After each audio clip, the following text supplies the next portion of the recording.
나는 이 땅에서 영생을 사는 자들로서 하나님, 우리가 하나님의 말씀 벗어나 어찌 영생을 살 수 있겠습니까? 아버지 하나님이여, 정말 불행하고 외롭고 고통스러운 그런 죄인들의 세상 속에 살고 있는 영생을 사는 자들에게 이 아침에도 그 영생의 말씀 가득 부어 주옵소서. 그래, 오늘 하루도 세상에 나가 세상이 아닌 하늘을 사는 자들로서 넉넉하게 행복하고 평안하고 기쁜 삶 살 수 있게 도와주옵소서. 예수님의 이름으로 기도합니다. 아멘. 사도행전 4장입니다.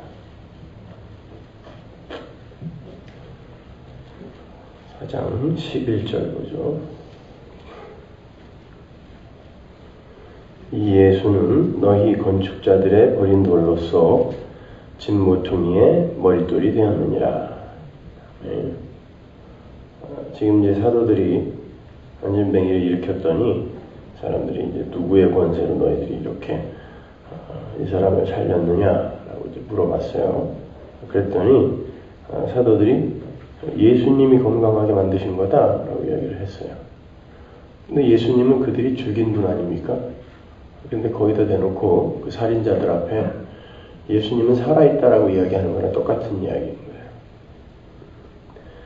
거예요. 그래놓고 11절에서, 우리 오늘 읽은 본문 11절에서 이 예수는 너희 건축자들의 버린 돌로서 진 모퉁이의 머릿돌이 되었느니라, 이렇게 이야기를 해요. 시편 118편 인용한 거죠. 여기에서 중요한 단어가 너희예요. 여기서 너희가 누굽니까? 여기 모여있는 사두개인, 바리새인, 관원들, 대제사장, 또 제사장들, 이런 사람들 이야기하는 거죠. 너희예요. 그 너희를 누구라고 불러요? 건축자라고 얘기하죠. 그죠? 시편 118편에는 너희란 말이 없어요. 근데 지금 이제 그걸 인용을 해서 너희가 바로 그 건축자다 이야기하는 거예요. 그러니까 너희가 버렸다라는 거죠. 그렇죠? 예수님도 똑같은 인용을 하시죠. 건축자들의 버린 돌이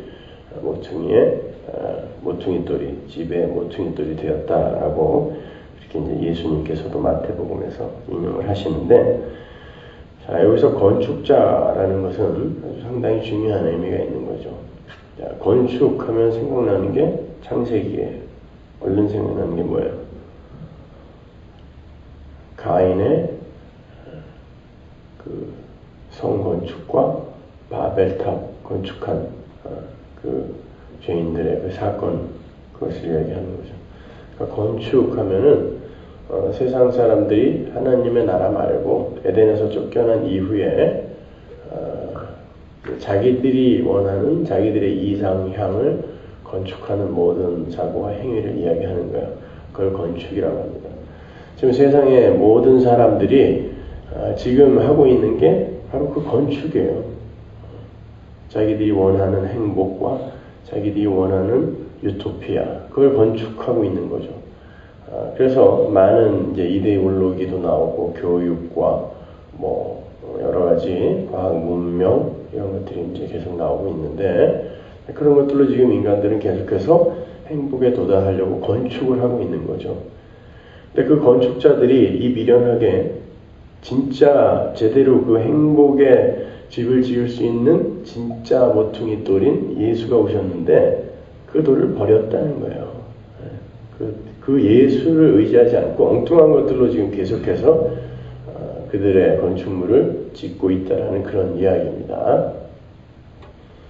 한번 보세요. 여러분, 과학이라는 거, 아니면 그 학문이라는 거, 이런 교육이라는 거, 이런 것들이 인간들을 정말 행복하게 하는 그런 유토피아, 그 집을, 행복의 집을 지을 수 있었나요? 지금 여러분은 행복하십니까? 아니면 과거에 여러분이 정말 그 피죽도 못 먹던 보릿고기에 있던 그 시절과 비교해서 지금 여러분 얼마만큼 더 행복하세요? 옛날 그 보릿고기에 있던 시절에 살던 분들은 밥 먹는 속도가 굉장히 빨라요. 그죠? 왜입니까? 조금 미적거리면 형제가 다 먹어버리기 때문에 그냥 물 말아서 훌훌 마셔버리기도 하고 그랬던 시절이 있었습니다. 근데 지금은 그냥 이 다이어트 하느라고 애쓰는 그냥 쓰레기통에는 음식물 쓰레기가 가득 차 있는 그런 시대가 되었어요. 근데 여러분이 행복하세요? 그때보다 여러분은 굉장히 많은 지식을 얻었고 많은 정보들을 지금 머릿속에 갖고 있습니다. 근데 그게 여러분을 행복하게 하냐고요. 저는 가끔 요즘도 예전에 제가 자란 그 시골 그 상태로 다시 돌아왔으면 좋겠다라는 생각이 아주 절박할 때가 많아요.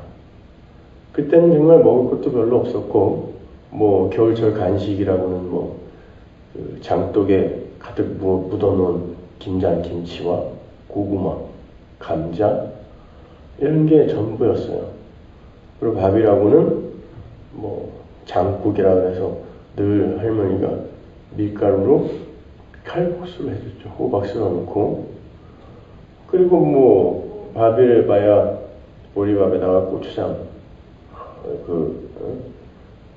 보리쌀로 만든 그 고추장에다가 비벼서 그냥 장아찌 같은 거랑 한 그릇 뚝딱 먹고 마는 그런 때였는데, 그리고 재미난 게 있었어요. 뭐가 있었어요? 인터넷이 있습니까? TV가 있어요. 저 어렸을 때는 저희 시골은 전기도 안 돌아왔었어요, 심지어. 그러니까 늘 호롱불 아니면은 이렇게 유리관으로 이렇게 돼가지고 올리면 불이 쏙 올라오고 줄이면 내려가고. 근데 그것도 불을 많이 올리면은 그 안에 그 석유가 많이 단다고 그걸 항상 밑으로 내려놔서 글을 못 읽을 정도로 할머니 그렇게 해놓고 바느질을 하고 그러셨거든요. 요즘 양말 기어 신는 사람 없잖아요. 근데 그때는 정말 양말 깁는 게 아낙네들의 밤거리, 소일거리였잖아요. 근데도 불구하고 저는 그 시절이 아연히 그리워요. 그래서 저는 어느 정도 목회를 하고 난 다음에는 꼭 그런 시골로 갈 생각입니다. 그래서 시골에 가서 아침에 어르신들하고 막걸리도 한잔하고 그 동네 사람들 모아서 성경도 가르치고 그런 여기서 대단히 유명해지고 그러는 거 딱 질색이에요. 저는 요즘 사람들이 자꾸 그냥 서문하게 하는데 빨리 이거 이렇게 돼서는 안 되는데 라는 생각이 참 절박하게 됩니다. 교회는 그렇게 사람들한테 유명해지면 안 돼요. 원래가 그 교회 자체가 좋은 교회가 되는 건 바람직한 거 아닙니다. 여러분 잘 이해하셔야 되는데, 교회 자체를 우리가 열심히 착하게 살고 성경을 열심히 공부하고 해서 어떤 것으로 내가 우리 교회는 이름을 알리겠다라는 모든 시도들, 어떤 교회는 선교하면 그 교회, 말씀 그러면 그 교회, 봉사하면 그 교회, 이렇게 그 교회를 어떤 그런 특징을 만들어서 특화된 부분을 갖고 교회를 자랑하고 싶어 하는데 그거 자체가 죄입니다. 내가 그 속에 들어가서 나는 그 교회에 다니고 있는 이이기 때문에 나는 나를 자랑스럽게 생각해 라는 그게 범죄예요. 우리 하나님 앞에서. 그럼에도 불구하고 우리는 교회와 목사를 우상화시키죠. 계속해서. 그래서 어떤 이들은 심지어 다른 사람들 가서 우리 교회 목사는 김성수 목사다 자랑하는 사람이 있어요. 그 사람은 서울대 나왔댄다. 근데 뭐 어쩌라는 거예요. 그래서 나도 그 사람한테 배우고 있기 때문에 괜찮은 사람이다라는 걸 말하고 싶은 거죠. 사실은요. 천만의 말씀입니다. 그걸 죄라고 해요. 우리는 그게 지금 온 세상이 추구하고 있는 잘못된 건축입니다. 그것이. 우리가 인간들이 건축해야 할 건축은 예수 그리스도라는 터와 예수 그리스도라는 모퉁이와 예수로 지어진 집이어야 돼요. 그거 이외에 다른 집은 다 겁니다. 그래서 고린도서에 보면은 모든 공력이 다 불타는 그런 이야기가 나오는 거예요. 그리고 나중에 오직 예수 그리스도라는 터만 남죠. 그리고 예수가 지은 집만 남는 것입니다. 거기다 우리는 자꾸 치장을 하죠. 이것저것 커튼도 걸고 색도 이쁘게 칠하고 뭐 하는데 그런 것들은 마지막 때에 하나님이 다 태워버릴 것들이라는 거예요. 그래서 다 태우고 예수가 지은 집만 남겨요. 그렇게 우리는 예수만을 의지하여 예수님만 믿는 목사도 아니고 교회도 아니고 어떤 교리, 개혁주의라는 교리도 아니고 예수만 믿는, 예수가 나의 의지가 되는 그 예수만 믿어야 된다는 건 나는 완전히 무력한 자로 폭로가 된다는 뜻이거든요. 그런 자리로 자꾸 내려가는 거예요. 그래서 그런데도 불구하고 우리는 자꾸 이 세상에서 어떤 끈을 붙들려고 하는 거죠. 만약에 그런 것들이 절대적인 행복의 근거가 된다면 여러분 교과서 같은 거는 끊임없이 개정이 되면 안 돼요. 뭐가 좀 잘못되어 있으니까 계속 개정이 되고 있어요. 제가 한국에 있는 중학생 아이들 교과서를 한번 이렇게 본 적이 있는데 저희가 배웠던 때 들어가 있던 내용이 거의 없어요. 그럼 우리가 배웠던 건 뭐라는 거예요 도대체? 그렇게 인간의 지식이나 지성이나 과학 문명이나 이런 것들은 그 자체로 절대적인 게 없어요. 계속해서 발전하고 발달되어져 가고 변해 간단 말이죠. 근데 어떻게 그것이 우리를 절대적인 행복에 도달하게 할 수가 있어요? 없단 말입니다. 과학? 마찬가지예요. 그게 무슨 우리를 행복하게 해요? 편리하고 편안하게는 살게 할 수 있어요. 그렇지만 편리하고 편안하게 지옥 가게 만드는 것입니다. 편리하고 편안한데 여러분 지금 삶이 옛날보다 더 행복지수가 낮아졌잖아요. 뭘로 알 수 있어요? 자살률이 높아지지 않습니까? 조금 높아진 게 아니라 이건 상상할 수도 없을 만큼 높아졌어요. 그건 그만큼 자살률이 높아졌다는 건 지금 행복지수가 낮아졌다는 뜻이에요. 그리고 전 세계적으로 잘 사는 나라의 자살률이 훨씬 높지 못 사는 나라 뭐 바누아투나 아이티 같은 데에 방글라데시 거기 행복지수는 여러분 80%가 넘어요. 미국 사람들의 행복지수가 얼마인 줄 아십니까? 25%예요. 그럼 누가 행복하다는 거예요? 진흙을 떡으로 개어 먹는 그 사람들이 우리보다 더 행복하다는 거예요. 바누아투 사람들은요, 그냥 이 길에서 이 진흙 같은 데서 사는 개 같은 거 있죠. 그런 거 잡아서 그냥 씻어서 구워서 먹고 이런 거 간식으로 먹고 살아요. 근데 그리고 졸리면 그냥 야자나무 밑에서 자고 일하고 싶으면 나가서 또 뭐 고기나 몇 마리 잡아다가 또 먹고 그러니까 내일의 그 양식에 대해서 별로 걱정 없는 그런 이들 있죠. 그들이 행복해요.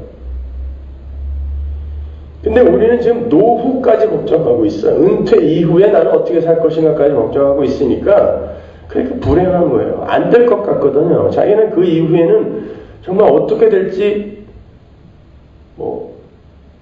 가늠이 안 돼요. 그러니까 불행한 거죠. 그래서 우리는 예수가 왜 나의 행복의 근원인지를 끊임없이 배워야 되는 거예요. 끊임없이 배워야 되는 거예요. 그리고 끊임없이 실패해야 돼요. 지난 주일에 제가 그 전도사 때 아주 진짜 힘들고 어렵게 살 때 저희 교회 권사님이셨던 분이 이제 방문을 하셨어요. 근데 그 권사님이 저희를 먹여 살렸다고 해도 과언이 아니에요. 굉장히 부자세요. 부자시고 그리고 저희가 이제 조금 아파트 얻어서 이사 갔더니 거기 냉장고가 있어요. 뭐가 있어요. 어느 날 갔더니 뭐 비싼 건 아니지만 살림을 다 채워놓으셨어요. 그분이. 근데 그때 당시에 그분이 그 교회의 대장이었어요. 장로님과 그 권사님 부부가. 돈도 많고 교회를 세우신 분이기 때문에 목사님도 그 앞에서는 그냥 무릎 꿇고 엉엉 울 정도였어요. 그리고 그런 분이 딱 끌고 가니까 다른 사람들이 꼼짝을 못해요. 왜냐면은 대부분 그분한테 이렇게 떡고물이라도 얻어먹고 사는 그런 사람들이 모여 있었고, 교회가 한 180명 됐는데. 그리고 그분이 하자 그러는데, 반기라도 들게 되면, 그냥 당장 왕따 돼서 쫓겨나게 되는 그런 때였어요. 그러니까, 교회가 아주 평안해요. 아무 문제가 없어요. 힘 있는 사람 하나가 딱 끌고 가니까 아무 문제가 없어요. 그러나 여러분, 그게 진짜 올바른 교회였을까요? 그분이 그렇게 이제 교회를 좌지우지하면서 그 교회에서 행해지는 설교 또한 본인의 마음에 들지 않으면 당장 그날 쫓아가서 이건 아니다라고 목사님한테 이야기할 정도였어요. 그러면 그 다음날, 그 다음 주 설교는 그분이 하신 말씀에 맞게 나와요. 예수 믿으면 부자 되고 병도 낫고 소원도 이루어지고 이런 식으로 돼요. 왜냐하면 본인이 부자니까. 어느 날 암이 걸렸어요. 유방암이 걸렸어요. 한쪽을 잘라내버렸어요.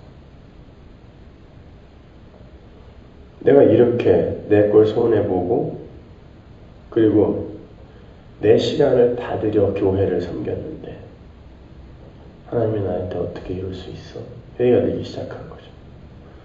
그때 그 암을 극복하기 위해 지금 다이아몬드바에 있는 어마어마한 체육관 건물을 본인들이 거의 반값을 내버렸어요. 그리고 교회 예배당을 샀어요. 나머지는 그냥 들러리예요. 그러니 이제 더 황제가 된 거예요. 교회에서. 교회가 굉장히 지금 부흥했습니다. 교회는 건물 이쁘게 지어놓으면요, 예배당이 전도를 해요. 그리고 교육시설만 잘해놓으면 말씀이 어떻든 말든 그냥 거기에 있어요. 난 그런 사람들은 신앙인이라고 얘기해도 되는지 난 그건 모르겠지만 하여튼 교육 프로그램 찾아 쫓아다니는 사람들, 그리고 자식 새끼들이 거기에 익숙하고 거기에 친구들이 많다고 그냥 머물러 있는 이런 사람들 보면은 글쎄 그들이 정말 생명의 양식이라는 게 뭔지 아나 이런 생각이 들 때가 있어요. 모르는 겁니다. 그거는. 그 상태가 됐는데 이혼을 하셨어요.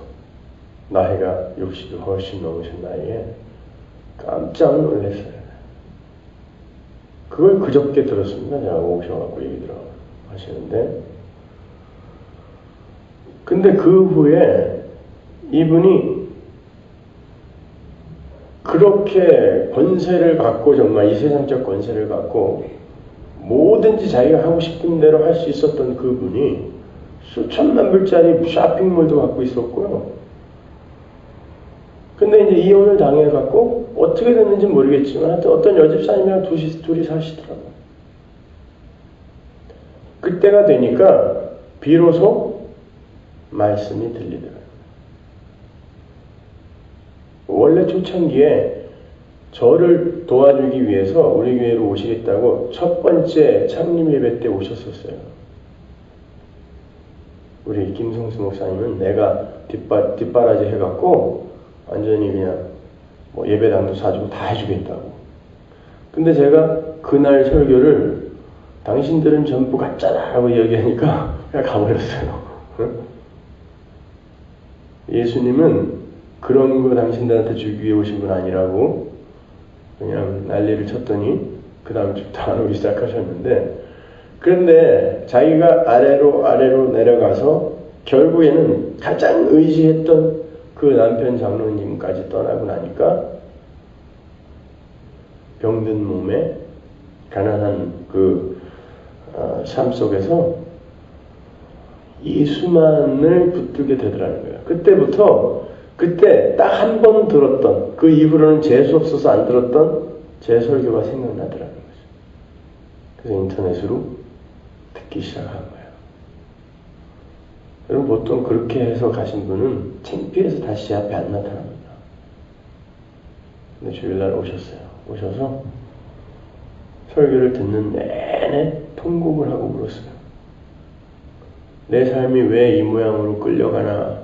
자기는 너무너무 궁금했는데 오늘 목사님이 말씀을 통해서 다 대답을 해줬다는 거예요. 여러분, 그분의 삶 속에 있어서 그분을 그렇게 지어간 분이 누구예요? 하나님입니다. 그분은 지금 훌륭한 건축물로 건축되어져 가고 있는 거예요. 세상 사람들은 그가 지금 허물어지고 있다라고 보고 있어요. 그게 세상이야. 너희들은 그러니까 예수를 건축자들의 그 버린 돌로 버려버리는 거야. 이야기하는 거야. 베드로가 지금. 너희들이 거기에 목적을 두고 있는 한 너희들은 언제까지나 예수를 버릴 수밖에 없어. 그러나 그 예수가 지금 다시 이 땅에 오셔서 이 안진뱅이를 살리시고 계시다. 너희들은 끊임없이 버리지만 예수는 계속 살아오신다. 너희들이 십자가에서 아무리 골백번을 죽여봐라. 아무리 골백번 장사지내봐라. 그분은 다시 오셔서 기필코 당신이 지으실 건축물을 완성해내고 마신다라는 것을 베드로가 이야기하는 거예요. 이 이야기를 들었던 이 여기에 모여있던 서기관들, 바리새인들, 이 사람들 중에 분명히 예수를 믿는 사람들이 나왔을 것입니다. 분명히 여기서는 너희 건축자들이라고 지칭이 되었던 그분들, 그 사람들 속에서 진짜 그들은 예수를 버렸지만 예수가 다시 찾아오셔서 그들을 예수 그리스도의, 히브리서에 나오는 하나님이 경영하시고 지으실 터, 그 터로 만들어내신 사람들이 있을 거란 말입니다. 여러분도 마찬가지예요. 여러분은 지금 돈이나 명예나 자식이나 부모나 이런 관계들을 통하여 여러분이 원하는 행복이라는 집을 짓고 싶어 하세요. 그러니까 예수가 자꾸 들어와서 여러분 삶 속에 들어와서 십자가를 지고 너를 부인해라 그러면은 기분이 나쁩니다. 심지어 설교 시간에 그런 소리를 들으면 목사가 미워지기도 하죠. 그게 예수를 죽이는 겁니다. 자기들의 기득권과 행복을 위해서 예수가 하늘의 생명의 양식인 예수가 하늘에서 내려왔는데 십자가에 못 박혀 죽였잖아요. 거기에 대한 집착이 너무 크니까. 우리 앞에 그 예수가 나타났을 때 우리가 안 죽이리라는 보장이 있어요.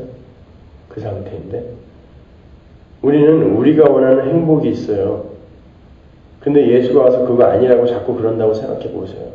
아무도 안 보고 아무도 죄를 묻지 않을 거라는 확신이 생겼을 때, 들키지 않을 거라는 확신이 들었을 때 여러분 그 사람 안 죽이겠어요? 그럼 우리는 끊임없이 예수를 죽이고 있는 거예요, 지금요. 세상 것이 나의 관심의 대상이 되는 그 순간마다 예수는 죽고 있는 것입니다. 내 손에. 근데 그 예수는 계속 살아오세요. 그리고는 안진뱅이에 불과한 나를 일으켜 세우시는 것입니다. 그게 건축자들의 버린 돌로서 너희 집 모퉁이의 머릿돌로 삼으셨다. 우리라는 이 새 집을 짓는 모퉁이돌이 되시는 거예요. 우리는 계속 버리시는데 그분이 오셔서 기필코 이 건축물의 모퉁이돌과 터가 되어 버리시는 것입니다. 그걸 복음이라고 하는 거예요. 그러니까 여러분의 상황이라든지 여러분이 처한 현실이라든지 이런 걸 보고 그걸 갖고 무슨 축복과 저주를 판단하시든지 하신다든지 아니면 길흉화복을 그걸로 규정하는 그런 미련한 짓을 하면 안 돼요. 그 상태, 그 현실, 그 사건이 예수께서 지금 다시 살아오셔서 여러분을 일으키고 있는 사건인지 모르는 거예요. 그러니까 잘 이기시고 잘 견디십시오. 기도하겠습니다.